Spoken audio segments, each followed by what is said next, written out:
So saya percaya kita ini gereja itu harus mewujudkan kasih Yesus kepada dunia ini.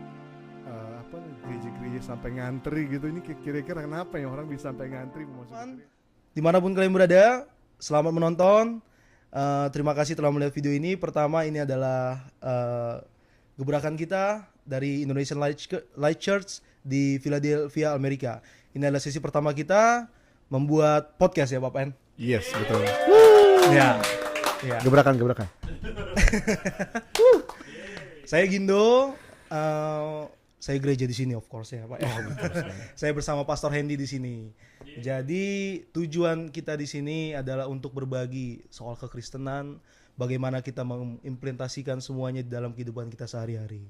Begitu juga bagaimana kita melihat dunia yang sangat cepat berubah. Jadi Pak Pastor Hendy ada mau ditambahin untuk pembukaan awal nih? Iya, jadi saya senang terlebih dahulu salut buat tim podcast ILC yang luar biasa. Tepuk tangan dulu dong.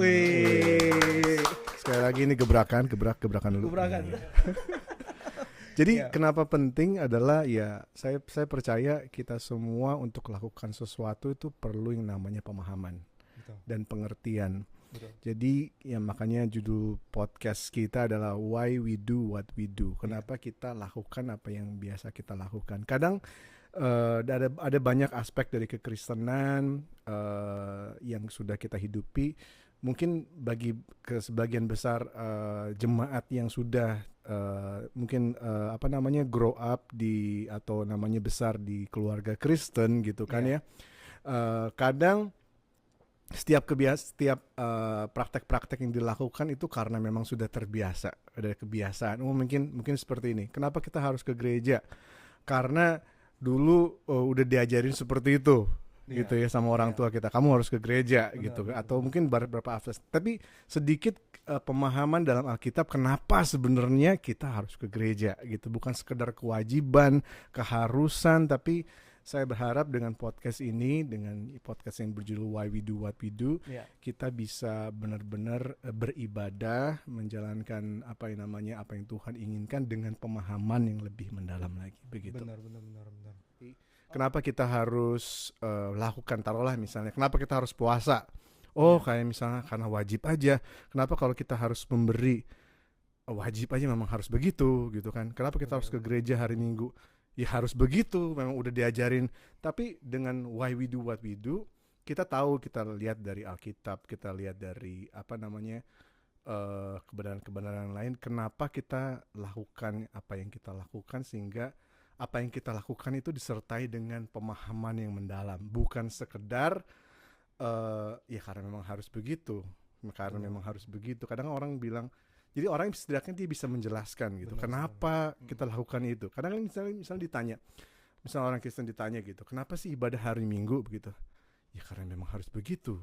Kadang-kadang orang yang lain penjelasannya apa ya nggak tahu. Dari dulu udah digituin, ajarin begitu. Nah dengan adanya podcast ini Why We Do What We Do, saya berharap kita bisa menjawab pertanyaan tersebut dengan lebih mendalam lagi begitu. Benar. Kita mulai nih. Saya tanya, kenapa kita harus gereja tuh bareng-bareng?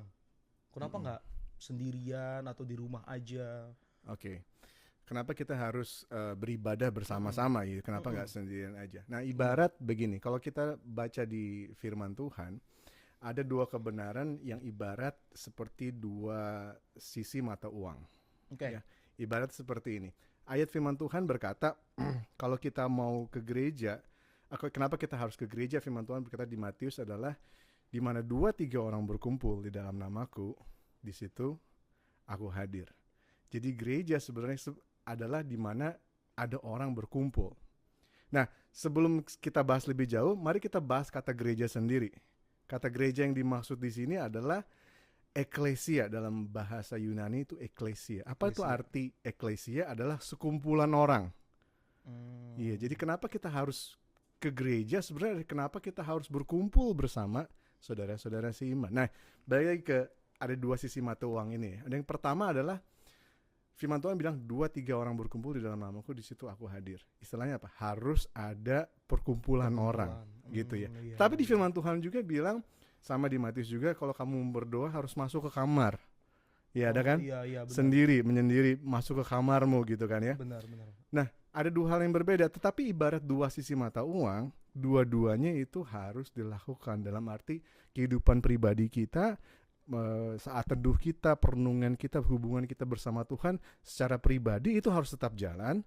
Tetapi satu sisi juga kita harus beribadah bersama-sama dengan saudara-saudara seiman kita. Karena apa? Ibarat dua sisi mata uang. Pernah kalau misalnya ada punya uang, uangnya sebelah aja, gambarnya sebelah kanan kosong, disangka uang palsu. Bisa laku nggak uangnya? Nggak mungkin laku. Enggak, berarti ibarat dua sisi mata uang.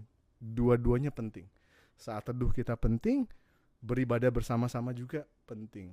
So, itu sih sebenarnya kenapa kita harus bersama-sama. Kadang orang begini pikir, oh saya mah beribadah sendiri aja, nggak usah harus ke gereja. Iya tuh banyak tuh Pak Pen. Nah, sendiri aja. Dan kemungkinan mayoritas tuh kayaknya pasti orang muda tuh yang kayak gitu. Iya. Mungkin dalam arti ya di gereja mah begini, nanti begini atau gimana. Nah itu dari Pak Pen pendapatnya sendiri gimana tuh? Ya ibarat dua mata uang gitu. Ibaratnya nggak bisa begitu. Maksudnya gimana kita mau untuk ngasih tahu atau nerangin dengan jelas sama orang-orang muda nih? Iya. Kalau ini memang wajib seperti ini yang diajarin dari Alkitab nih gitu. Iya. Pertama sekali lagi dengan pemahaman kita akan firman Tuhan, di mana 2-3 orang berkumpul, di situ aku hadir. Di situ aku hadir. Iya, ada sebuah komunitas. Nanti kita akan lihat berikutnya ya. Jadi kenapa kita harus ke gereja? Yang pertama adalah supaya kita bisa memuji dan menyembah Tuhan bersama-sama. Iya. Memuji dan menyembah Tuhan bersama-sama. Dan saya percaya ibarat gini, kalau misalnya simfoni orkestra, tahu simfoni kan ya? Tahu. Kenapa simfoni orkestra itu kayak megah, kayak bagus gitu kita dengar? Kenapa? Iya. Karena nggak sendirian. Iya benar. Karena nggak sendirian, karena ada banyak instrumen sehingga kalau kita dengar begitu megah. Karena apa ya? Karena nggak sendirian. Kita sama-sama gitu. Semua orang yang diberi karunia talenta Tuhan sama-sama beribadah bersama-sama, pastinya akan luar biasa begitu. Karena berdua lebih baik daripada sendiri. Bersama-sama. Karena manusia itu kalau belajar sosiologi kan manusia adalah makhluk individu dan makhluk sosial. Jadi dua, nggak bisa cuma kita manusia individu. Nah, balik lagi kenapa di Amerika sebenarnya termasuk negara yang sebenarnya kekristenannya juga cukup oke sebenarnya. Tetapi lawan dari budaya dunia ini budayanya budaya individualis. Nah, ini yang berbahaya.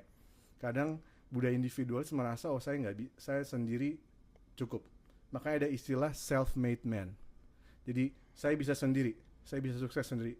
Pada kenyataannya nggak bisa. Kita tetap butuh orang lain. Sama halnya dengan pujian penyembahan. Kenapa kita harus worship together? Masuklah pelataran dengan pujian-pujian.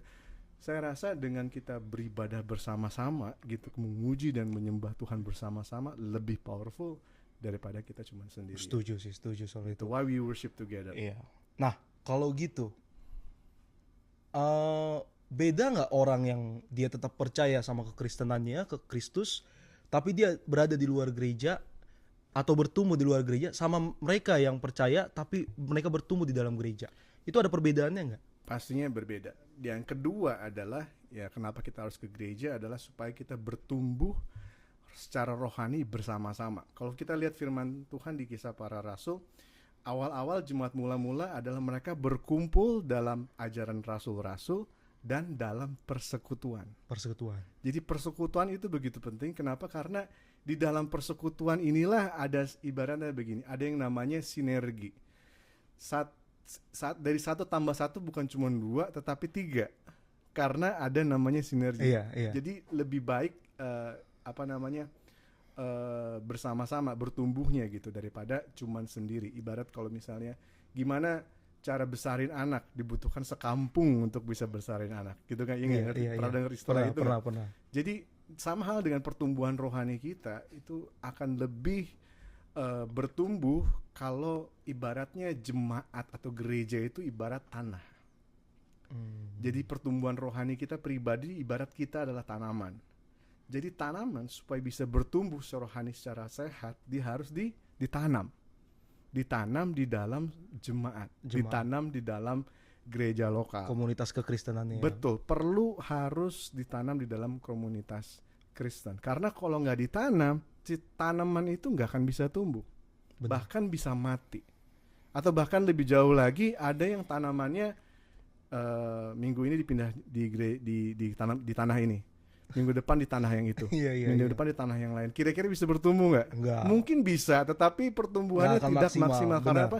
Tidak tertanam. Benar. Jadi fokusnya adalah ya bagaimana kita bertumbuh bersama-sama, ya, how we grow together. Grow together ya.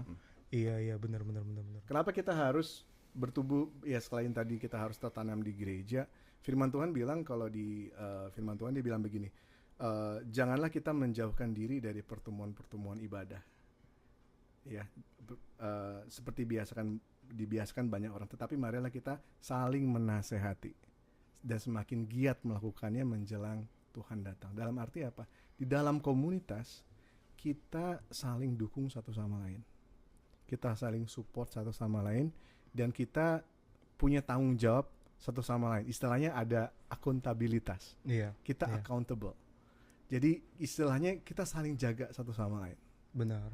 Karena kalau kita sendirian, itu ibaratnya setan banyak bisa nyerang gitu. Tapi kalau kita samaan, ramaian gitu kan, benar, kita akan meminimalisir hal-hal tersebut. Jadi ibarat gini, kalau kita mendaki gunung aja, ibarat mendaki gunung tertinggi Mount Everest gitu ya. Biasa pendaki-pendaki itu saling pegang tali bareng-bareng, pegang tali bareng-bareng. Benar. Jadi kalau yang satu jatuh diangkat, dibantu. Nah, itulah guna kenapa pertumbuhan di dalam gereja itu bisa semakin cepat rohaninya daripada cuma yang sendirian, adalah itu.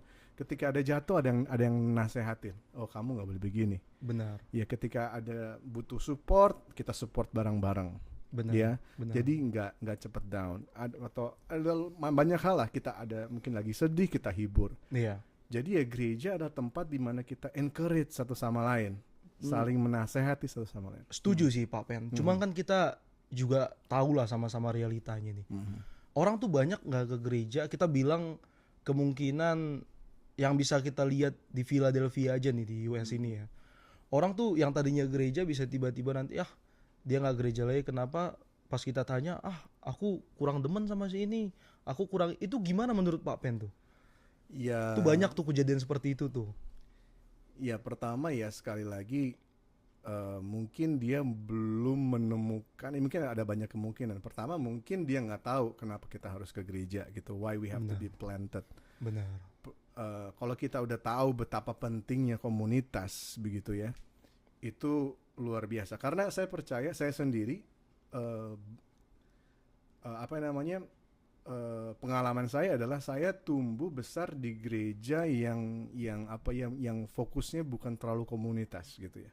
Tapi ketika saya dalam masa-masa sulit, waktu itu saya lagi di masa-masa remaja begitu ya, saya masa-masa sulit, ada dari suatu gereja yang fokusnya komunitas menjangkau saya dibantu, saya di-encourage gitu kan. Dan akhirnya saya merasa, kok gereja ada yang seperti ini ya, yang care gitu, nggak cuma fokus dengan ritual dan tradisi dan lain-lain, tapi benar-benar gereja yang care sama kebutuhan kita pribadi. Dan saya dijangkau di situ, dan saya mengalami perubahan. Dan dari situ saya rindu supaya gereja-gereja itu memiliki pemahaman bahwa iya, kita adalah komunitas. Kalau ada orang yang membutuhkan, kita harus bantu. Benar.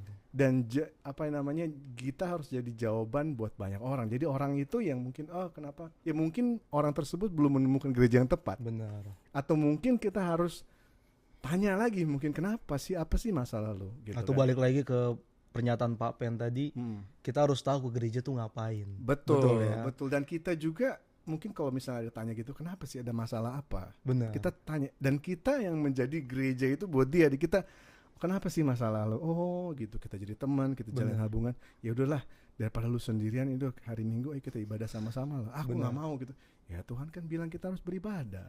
Iya. Sama-sama. Kita harus 2-3 orang berkumpul dalam nama Tuhan, di situ Tuhan hadir. Kamu nggak bisa, harus berkomunitas. Nah, balik ke sini nih. Pak Pen ngomong tadi kayak gitu. Ini kita kan tinggal di Amerika, dunia yang seperti memang benar-benar beda sama di Indonesia. Ya teman-teman ya. Di sini tuh gimana ya? kita kehidupan tuh seperti ya kerja gitu. Kadang kita dapat kerjaan yang di waktu harusnya kita memuji Tuhan, atau weekend di minggu lah kita harus kerja. Itu gimana ya? Itu mungkin banyak dilema. Saya sendiri mungkin banyak dilema di situ Pak Pen.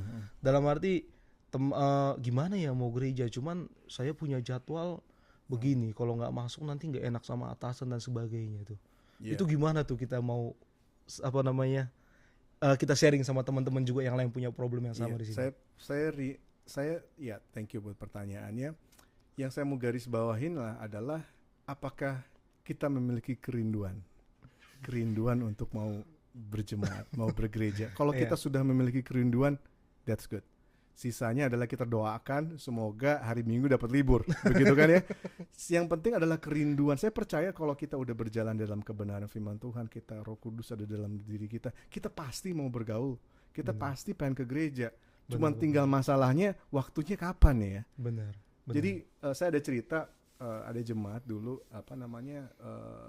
nggak bisa ke gereja karena hari Minggu harus kerja. Tapi dia memiliki kerinduan untuk itu. Benar. Dia bilang sama saya, aduh saya pengen ke gereja hari Minggu. Saya pengen banget ke gereja hari Minggu, tapi saya kerja. Akhirnya yuk kita sama-sama doain. Akhirnya perlu waktu 1 tahun setengah, akhirnya dia bisa hari Minggu ke gereja. Dan dia pas ke gereja dia mengucap syukur. Akhirnya bisa ke gereja dan itu menjadi kesaksian gitu. Dan dia merasa, oh iya benar juga. Saya merasakan memuji dan menyembah Tuhan bersama-sama. Benar. Itu beda sama sendirian. Poinnya tuh kerinduannya Pak Pen. Karena saya pribadi kan punya pengalaman itu.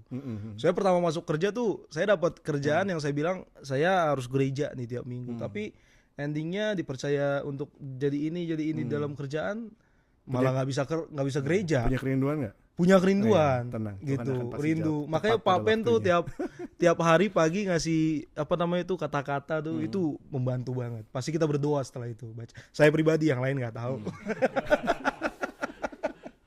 Iya. Nah, balik lagi Pak Pen nih. Di Amerika tuh banyak orang bilang semua apapun yang kamu inginin, kalau kamu mau pasti bisa terjadi. Itu banyak orang bilang ya, seperti itu. Nah, gimana nih terlebih untuk anak-anak muda, mereka bisa tahu talentnya apa dan mereka bisa coba talent-talent mereka atau diimplementasikan, diberikan kepada gereja agar ini bertumbuh.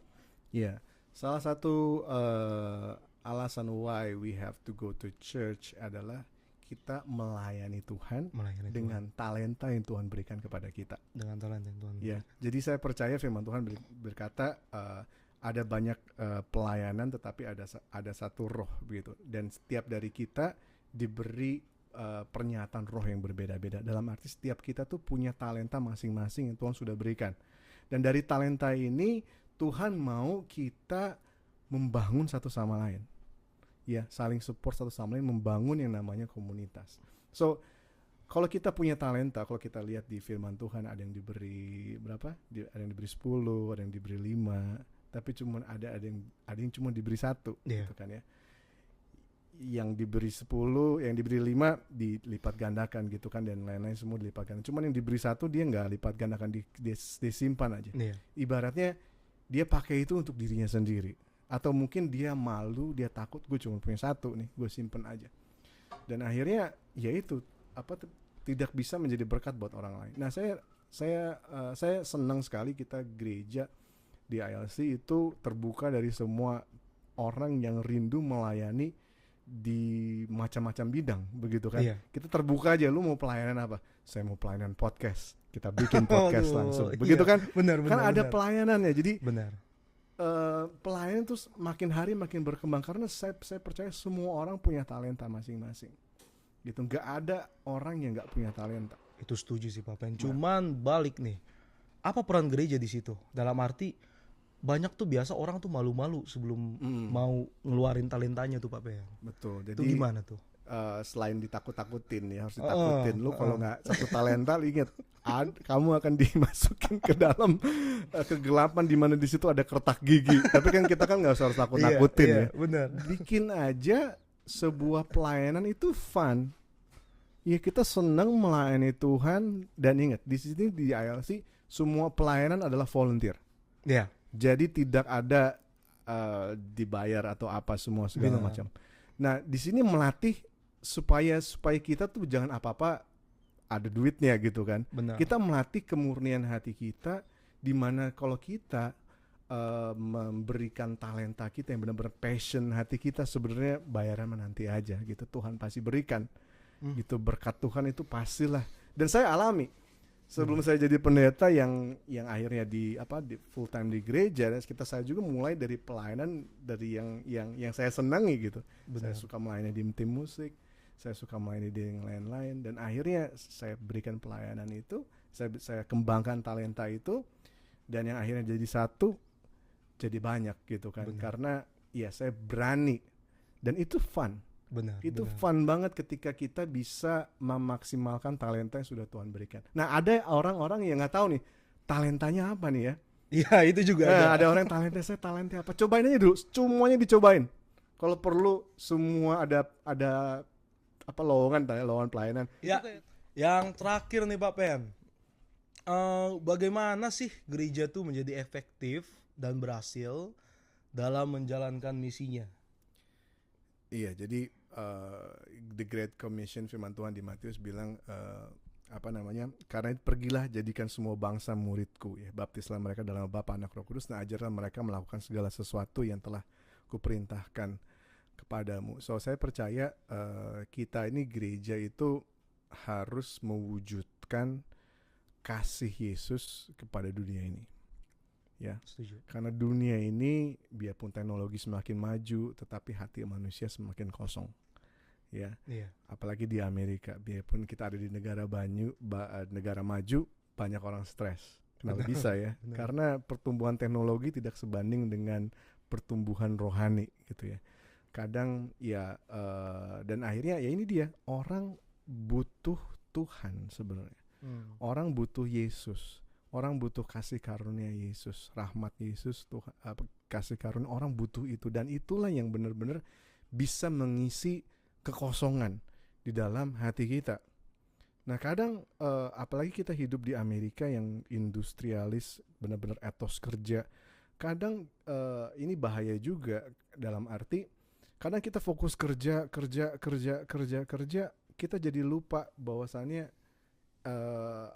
Tuhan tuh ingin, istilahnya begini, kita ingin mencari kepuasan dengan pekerjaan. Iya. Kita ingin mencari kepuasan dengan harta gitu misalnya. Kita ingin mencari kepuasan dengan status dan lain-lainnya. Kalau misalnya saya mau kerja terus, nanti nabung beli mobil atau nabung beli rumah, Iya. terus menikah, semua segala. Jadi yang dikejar adalah hal-hal yang sebenarnya berusaha untuk kita isi hati kita. Faktanya adalah nggak mungkin. Kenapa? Kalau istilahnya begini, kenapa banyak orang kaya yang uangnya jutaan dolar stres? Iya, benar. Kan nggak masuk akal kan? Masuk akal. Karena itu dia, uang nggak mungkin bisa beli banyak hal, tapi nggak bisa membeli namanya kebahagiaan. Dan kebahagiaan sejati itu hanya kita bisa dapatkan pada sumbernya. Siapa? Ya Tuhan kita di dalam Kristus Yesus. Itu dia. Berarti itu juga penjelasannya, kecanggihan teknologi nggak sebanding sama pertumbuhan iman Kristen kita. Firman Tuhan bilang, carilah dahulu kerajaan Allah dan kebenaran, maka semua itu ditambahkan kepadamu. Jangan lihat orang-orang lain di luar sana yang berusaha untuk mencari itu semua begitu. Betul. Banyak orang ingin mengejar berkat, ingin mendapatkan berkat, tapi lupa bahwa sebenarnya harus kita lakukan adalah kita mengejar sumber berkatnya, yaitu siapa? Tuhan. Saya pribadi di sini suka ya kerja terus nih, kerja. Tapi endingnya bosen. Kita cuma tahu kalau nggak kerja duitnya kurang. Kalau nggak kerja duitnya kurang gitu. Jadi makanya saya bilang tadi, kalau Bapak Pak Pen kirim kayak setiap itu firman Tuhan tiap pagi itu sangat membantu gitu di sini. Iya, karena sama saya pribadi. Karena gitu. hanya Tuhan lah yang bisa mengisi kekosongan hati kita. Saya percaya bukan berarti kita nanti nggak kerja ya. Saya percaya nanti Tuhan akan berikan suatu pekerjaan yang benar-benar dari Tuhan, yang akan ini gua banget nih. Ini saya mau lakukan, nggak dibayar juga nggak apa-apa. Tapi saya percaya kalau saya lakukan ini, saya saya kembangkan talenta. Saya percaya berkatnya pasti ada. Tuhan pasti berikan. Benar. Dan saya percaya itu, saya pegang itu. Lakukan sesuai dengan apa yang kau inginkan. Ingat, sertakan Tuhan di situ. Kadang hitungan-hitungan kita adalah ini bayarannya berapa ya. Kadang kita lupa apakah benar Tuhan mau lakuin ini atau saya lakuin ini atau enggak. Iya. Jadi kadang kita harus pikir, Tuhan mau saya lakuin ini atau enggak ya. Nah, kita harus tanya dulu sama Tuhan. Kadang ya, jadi kita jadikan Tuhan itu last resort ya. Benar. Kita harus jadikan Tuhan itu Sebelum kita ambil yang decision pertama ya. dulu. Kita doa dulu apakah ini dari Tuhan atau enggak. Nah, kadang Tuhan bilang ya mungkin ini kamu harus kerjain ini dulu. Nanti mungkin kamu harus kerjain ini dulu, ada fase-fasenya gitu. Nanti kamu akan sampai di situ kok. Tapi yang pasti adalah kamu harus tanya Tuhan dan kamu harus terus berjalan di dalam Tuhan, begitu. Super sekali Pak Penda. Ya. Sorry. Kita semua ada di sini, pasti kita sudah mengalami kebaikan Tuhan. Benar. Benar nggak ya? Benar. Kenapa kita ada di sini pelayanan? Karena kita udah tahu bahwa Tuhan itu baik sama kita. Benar. Kita rasakan kasih karunia-Nya, kita rasakan rahmat-Nya, begitu ya. Pak Pen bilang udah di sini udah jadi kasih karunia, udah jadi satu kelebihan. Apa namanya tadi Pak Pen bilang terakhir?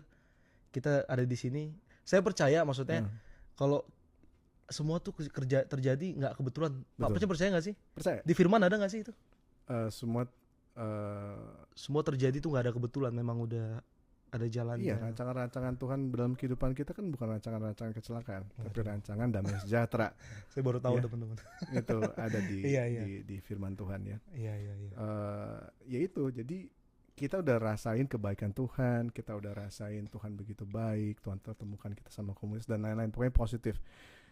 Dan kita semua ada di sini pasti ada yang ngajak kan. Maksudnya kita ada di sini tuh nggak mungkin tiba-tiba di jalan belok kiri belok kanan buka pintu turun tangga gereja gitu kan, nggak mungkin. Benar. Pasti ada yang ngajak gitu kan. Benar. Mau itu di sini atau mau itu waktu dulu gitu, pokoknya pasti ada yang ngajak. Benar. Nah, bagian kita yang sudah diajak ini adalah kita ajak orang lain dong. Istilahnya gini, seperti lari estafet.